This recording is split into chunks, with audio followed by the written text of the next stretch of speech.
मैं हूं पवन गुप्ता और आज आपके बीच फिर लाइव आ चुका हूं। आज मेरे शो में मौजूद हैं इंजीनियर पुष्पेंद्र सेंगर जी, जो कि काल्पी विधानसभा से प्रबल दावेदार हैं और एक जानी मानी हस्ती भी हैं। आज हम उनसे जानेंगे काल्पी विधानसभा के बारे में उनकी क्या राय है।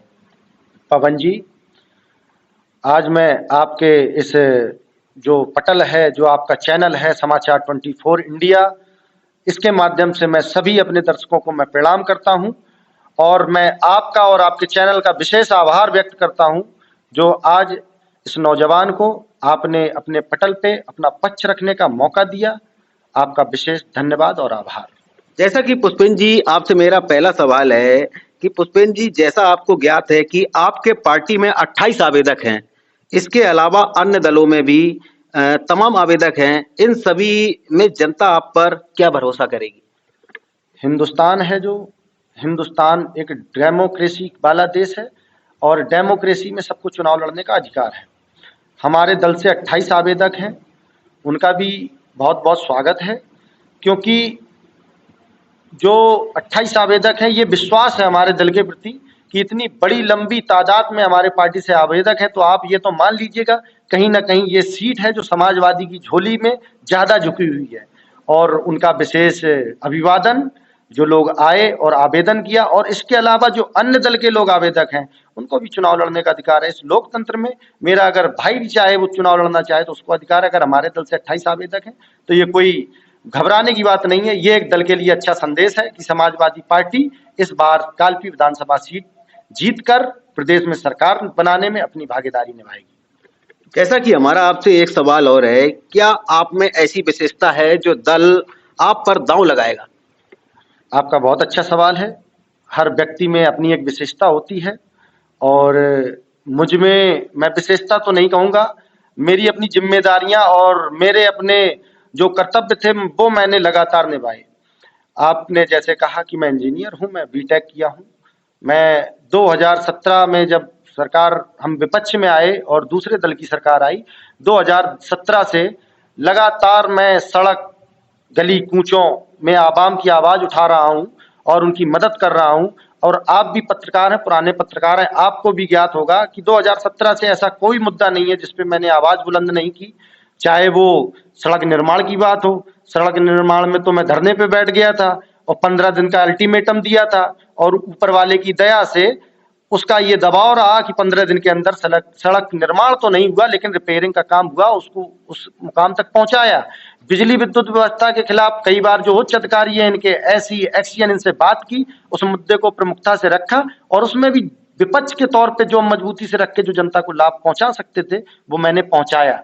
और इसके अलावा जो कोरोना की स्थिति हुई तो आप खुद प्रत्यक्षदर्शी हैं और सभी लोग, इस जनता जनार्दन यहाँ की प्रत्यक्षदर्शी है कि मैंने लोगों की कैसे मदद की। जो लोग जा रहे थे, सड़कों से गुजर रहे थे, उनको जो लंच पैकेट बनाकर भोजन देने का काम हो, चाहे वो जो लोग झुग्गी झोपड़ी में रह रहे थे उनके पास जो राशन खत्म हो गया उनको सूखी सामग्री पहुंचाने का काम हो, चाहे वो बाढ़ रही हो, यमुना की जो दो बार बाढ़ आ चुकी है इस सरकार में, उन तक भोजन पहुंचाने की व्यवस्था कराने का जो भी प्रयास रहा मेरी यथाशक्ति अनुसार मैंने लोगों को किया। और यही स्नेह जो जनता से हमको उसके बदले जो स्नेह मिलता है, इन्हीं सबके विश्वास के साथ मुझे लगता है कि मेरा दल मुझ पर भरोसा जताएगा। क्योंकि जब मैं लोगों के साथ इतना एंगेज हूं, लोगों के साथ लगातार अच्छा करने का कार्य किया है, तो इस बार अगर पार्टी मुझको टिकट देगी तो ये पार्टी पुष्पेंद्र सिंह को चुनाव नहीं लड़ाएगी, यहाँ की जनता जनार्दन को चुनाव लड़ाएगी। और इस काल्पी विधानसभा में चुनाव पुष्पेंद्र सिंह नहीं जीतेंगे। पुष्पेंद्र सेंगर के अलावा जब मैं जीत दर्ज कराऊंगा, समाजवादी पार्टी की भागीदारी निभाऊंगा सरकार बनाने में, तो ये जनता जनार्दन अपना प्रत्याशी और अपना चुनाव जिताकर भेजने का काम करेगी। जैसा कि इन्होंने बहुत अच्छी बात कही है कि जब मैं चुनाव जीतूंगा तो ये समाजवादी पार्टी चुनाव नहीं जीतेगी, ये पुष्पेंद्र सेंगर जी चुनाव नहीं जीतेंगे, ये जनता चुनाव जीतेगी। और भी मेरा इनसे सवाल है कि आपके नजर में वर्तमान सरकार जो है वो किन बिंदुओं पर फैल रही है? हमारी नजर में आपका क्वेश्चन ये ज्यादा बेहतर रहता कि किन बिंदुओं में पास रही, क्योंकि उसमें मैं कह सकता था कुछ भी नहीं किया है। अब किन बिंदुओं पर फैल रही है? और अब कुछ भी नहीं किया है तो सभी बिंदुओं पर फेल है। आप जाए देख लीजिए, महिला सुरक्षा को लेकर देख लीजिए, आपने जिला पंचायत, क्षेत्र पंचायत के चुनाव में देखा औरतों की साड़ियां खींची गई। और आपने देखा सीएम आवास के पास एक युवती का रेप करने के बाद उसका शरीर मिलता है, ना जाने कितनी हत्याएं हो गई, आपने देखा गोली चल गई। तो ये सब, इस बात का हम कुछ कह ही नहीं सकते कि किस बात पे बिंदु पे फेल है। ये पूरी तरह फेल है। इन्होंने विकास कार्यों को रोक दिया है। इन्होंने सिर्फ राजनीति का जो जो रूप अपना रखा है, वो खाई पैदा करके रखा है कि धर्म धर्म के बीच खाई हो, जाति जाति के बीच खाई हो। इसके अलावा इनके पास एक भी ऐसा इनकी सफल योजना नहीं है जो इन्होंने उसको सफलतापूर्वक उन्होंने उसको आगे बढ़ाया हो। इन्होंने अभी जैसे देखा, राशन दिया फ्री, राशन में जितने का राशन नहीं था उससे ज्यादा प्रचार था। और एक और मैं आपको ध्यान आकर्षित करना चाहूंगा, आप पत्रकार हैं, आप भी घूमते हैं, और मैं तो कई मर्तबा दिल्ली गया, मैंने दिल्ली में देखा जहां इनकी सरकार नहीं, केंद्र शासित प्रदेश है, वहां आम आदमी पार्टी की सरकार है, उत्तर प्रदेश से बाहर है। दिल्ली में योगी बाबा के इतने पोस्टर लग रखे हैं मोदी जी के कि ये लगता है कि यहाँ उत्तर प्रदेश की सरकार नहीं है, उत्तर प्रदेश का प्रचार का एक बहुत बड़ा अड्डा है, सिर्फ प्रचार चलता है। तो आप ये देखिए, वो अपना रोल मॉडल वो उत्तर प्रदेश में देना, वो पूरी तरह फेल हो चुके हैं। और नए जगह की जनता को लुभाने और अपनी छवि को साफ सुथरी करने के लिए सिर्फ वो प्रचारवादी सरकार बन गई है। वो भाजपा सरकार नहीं, वो प्रचार वाली सरकार है। और जनता इस बार क्या लगता है आपको, जो सरकार प्रचार करती है वो पूरी तरह फेल है क्या? जनता, हाँ, प्रचार पे ज्यादा मुझे लगता है कि अगर मैं आपको 5 लोगों को मैंने भोजन कराया है और उस प्रचार पे 15 लोगों के भोजन का खर्च हो रहा है, तो मुझको उस 15 लोगों के प्रचार पे ना करके 15 लोगों को और भोजन की व्यवस्था करानी चाहिए। क्योंकि जनता जो आपको चुनकर भेजती है, वो जनता तक लाभ क्या पहुंचे, सुख सुविधाएं क्या पहुंचे, सड़कें कैसे मिले, बिजली कैसे मिले, इसलिए भेजती है, ना कि ये बताने के लिए कि आप अपने होर्डिंग पोस्टर लगवाएं। जैसा कि इन्होंने साफ तौर पे बताया कि सरकार जो है वो होर्डिंग के माध्यम से पास नहीं हो सकती है। जैसा कि हमारा आपसे एक सवाल और है कि अगर आप विधायक बनते हैं तो आप कालपी विधानसभा को किस तरह विकास के रूप में देखेंगे? अगर मुझे पार्टी जिम्मेदारी देती है, मुझे यहाँ से प्रत्याशी घोषित करती है, तो मैं इस कालपी शहर के लिए, चूंकि मैं एक इंजीनियर भी हूँ और मुझको पता है कि यहाँ के युवा की पीड़ा क्या है, चाहे वो महिला वर्ग से हो, चाहे वो पुरुष वर्ग से हो। और चूंकि मैं किसान परिवार से जुड़ा हूं, तो मुझे किसान की भी पीड़ा पता है। और व्यापारी वर्ग के मेरे मित्र हैं, संरक्षक हैं, तो उनसे भी हमें पता है कि उनकी क्या क्या पीड़ा है। हम एक ऐसा कालपी विधानसभा जो है, मैं एक सपने की विधानसभा जो लोग सोचते हैं, उस तरह की विधानसभा का स्वरूप देने का काम करूंगा। यहाँ कालपी विधानसभा के नियरेस्ट टेक्नोलॉजी से जुड़े इंस्टीट्यूट हों, स्वास्थ्य सुविधाएं अच्छी हों, और जो यहाँ का फैक्ट्री एरिया जो दम तोड़ रहा है, जबकि कालपी का एक समय पे व्यापार में बहुत बड़ा नाम हुआ करता था, उसको मैं दोबारा जीवन देने का काम करूंगा। और यहाँ के लोगों को दिल्ली ना भागना पड़े, कहीं और ना भागना पड़े, और वो रोजगार पैदा किए जा सकते हैं, लेकिन उसके लिए आपके अंदर नियति होनी चाहिए, आपके अंदर प्रयास होने चाहिए।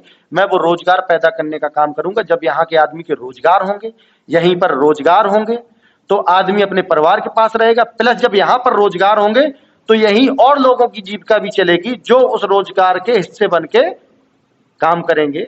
मेरा यही प्रयास रहेगा कि उच्च शिक्षा के लिए लोगों को बाहर ना भागना पड़े, उच्च स्वास्थ्य सुविधा के लिए लोगों को बाहर ना भागना पड़े, रोजगार के लिए आदमी को बाहर ना भागना पड़े, सबको सब यही सुख सुविधाएं हो। और मैं एक दृढ़ संकल्प के साथ कहता हूं, मैं आपके चैनल के माध्यम से यहाँ भरोसा दिलाना चाहता हूं, अगर आप भरोसा कर सकते हैं कि एक पढ़ा लिखा आदमी बेहतर कर सकता है, और अगर आप हम पे भरोसा जताएंगे, तो हम ये जरूर कर सकेंगे। उसका कारण भी ये है ना कि मैं क्यों कर सकूंगा, क्योंकि हमारे जो मुख्यमंत्री बनने जा रहे हैं सूबे के विकास पुरुष माननीय श्री अखिलेश यादव जी, हमारे जो मुखिया हैं, उनका भी विजन यही है। जब हमारे नेता का विजन होता है तो हम चीजों बहुत बेहतर कर सकते हैं और उनको इम्प्लीमेंट बेहतर तरीके से कर सकते हैं।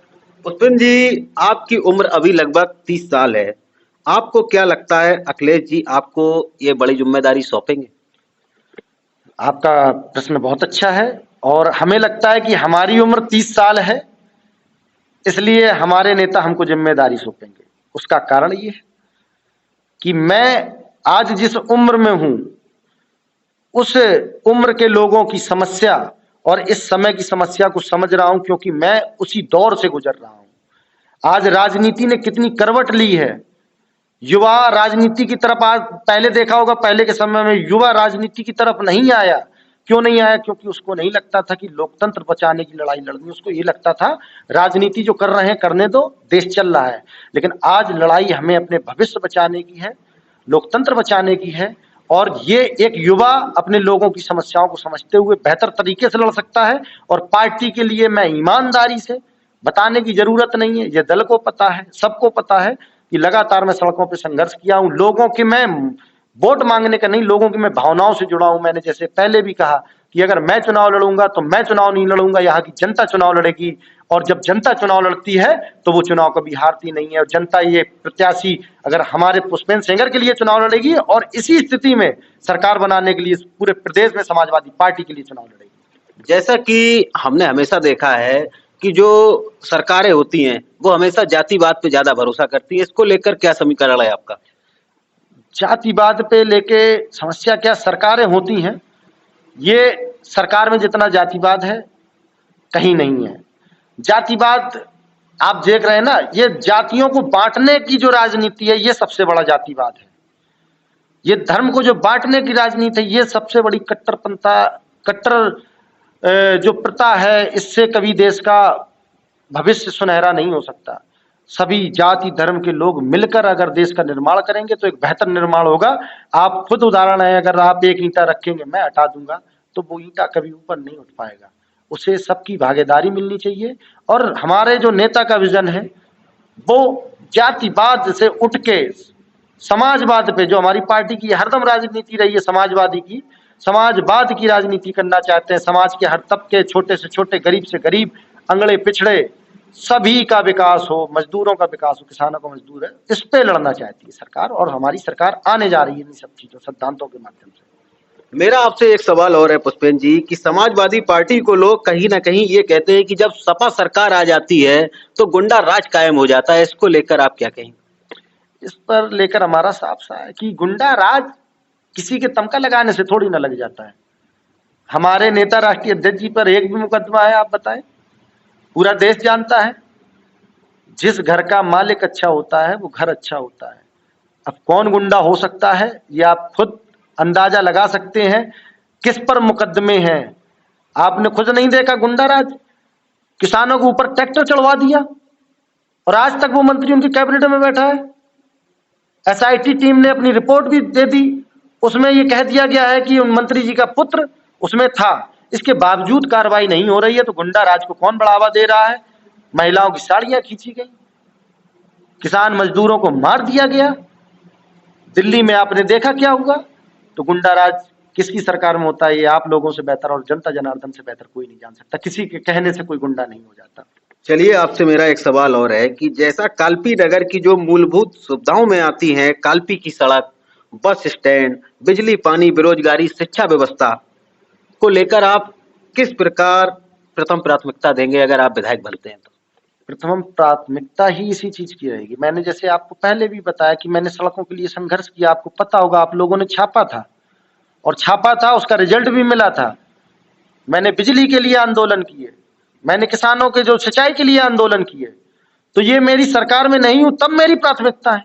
जब मैं सरकार में हूंगा, सबसे बड़ी प्राथमिकता यही होगी कि शिक्षा की व्यवस्था हो, उच्च शिक्षा के लिए लोगों को भटकना ना पड़े, जाना ना पड़े, और पूरा परिवार संगठित होकर यहीं रहे।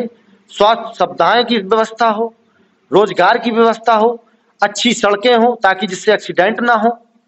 और बाहर ये सड़कें होने के अलावा नगर के और जो छोटे छोटे मोहल्लों को जोड़ती हैं, गांव ग्रामीण की सड़कें हैं, वो भी बेहतर सड़कें हो, बहुत अच्छी सड़कें हो, जिसमें किसी तरह की दुर्घटना ना हो। ये हमारी प्राथमिकता है। और बिजली, हमारी सरकार में आपको बताने की जरूरत नहीं है कितनी बेहतर बिजली मिली। ना जाने कितने विद्युत गृह लगाए जो जहां से सोलर एनर्जी के माध्यम से अलग अलग जगह बहुत सारी बिजली जा रही है। तो हमारी सरकार की और हमारी प्रथम प्राथमिकता जन सुविधाएं ही रहेगी। आपके ऐसे क्या कार्य हैं जिससे वो पार्टी सरकार बनाने का दावा कर रही है? हमारी पार्टी के अनगिनत कार्य हैं ऐसे। उन जैसे कार्यों कि का, क्या? जैसे आप देख लीजिए डायल 100, किसी के पास विजन नहीं था। हमारे नेता चूंकि एक इंजीनियर भी है, और उनमें सीखने की और एक्सेप्ट करने की क्वालिटी है। कुछ लोग बैठे हैं खुद पे महिमा मंडन है, उनको सीखना ही नहीं है। जब आप में सीखने की प्रवृत्ति नहीं होगी, कहीं से अच्छी चीजों को लाने की प्रवृत्ति नहीं होगी, तो आप कैसे कर पाएंगे। एक इसका 100 नंबर उदाहरण देख लीजिए, 108 देख लीजिए, महिला एम्बुलेंस। ये आप परिकल्पना की थी आपने या किसी ने, यहाँ की जनता ने, किसी ने परिकल्पना नहीं की थी। लोग थाने पे जाते थे, थाने में लोग बैठे रहते थे, उनका मुकदमा नहीं लिखा जाता था। आप आज 100 नंबर पे फोन लगाएंगे, आपकी ऑनलाइन रिपोर्ट दर्ज हो जाएगी और उस पर कार्रवाई होगी। तो ये हमारे नेता का विजन था कि जहां तक पुलिस तक जो इंसान नहीं पहुंच रहा है, वो इंसान भले पुलिस तक ना पहुंचे, पुलिस उस तक जाएगी उसकी मदद करने। अस्पताल नहीं पहुंच पा रहा है, हर किसी के पास 4 व्हीलर गाड़ी नहीं होती, संसाधन नहीं होते कि वो गांव से अच्छे स्वास्थ्य इलाज के लिए वो जिला मुख्यालय तक पहुंच जाए या और भी बड़े शहरों में पहुंच जाए। तो वो व्यवस्था किसने दी? हमारे नेता ने दी। इन्होंने तो उसको भी बिल्कुल कबाड़ बना के रखा है। एम्बुलेंस में तेल नहीं होता है, 100 नंबर का फोन नहीं लगता है। तो आप इससे समझ सकते हैं हमारे नेता का कितना अच्छा विजन है। और आपने एक और देखा होगा, उस समय इंडियन ग्रामीण प्रीमियम लीग चलाई थी। तो जो गांव गली कूचों के जो खेल है, उनको कैसे हम लोग निखार के बाहर लाएं, जो गांव गली के कूचे का टैलेंट है, उसको हम कैसे एक अच्छे पटल पे, उसको एक अच्छा प्लेटफॉर्म दे जहां वो अपने आप को निखारने का काम कर सके। तो और भी सारी योजनाएं हैं। विद्या कन्या धनराशि, जिससे लड़कियां पढ़ें।